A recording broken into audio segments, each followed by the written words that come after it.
En cette journée internationale des coopératives, coup de projecteur sur leur rôle central dans l'insertion socio-professionnelle des populations rurales. Ainsi, du côté d'Azelal, Dar Zafran permet à ces femmes de se rémunérer en cultivant l'épice la plus précieuse au monde. Le récit de Salima Benabo sur un reportage de Hassan Houben et Adil Bouskari. Après la récolte, le travail ne fait que commencer. Il faut trier chaque fleur et rassembler les pistils au microgramme près.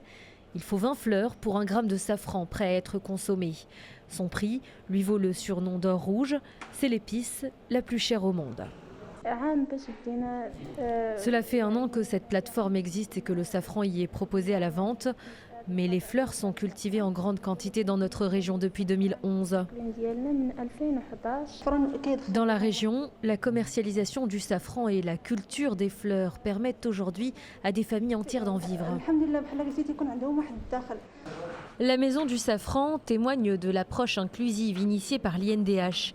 Les pistils de 30 coopératives relevant de 14 communes rurales de la province sont commercialisés ici.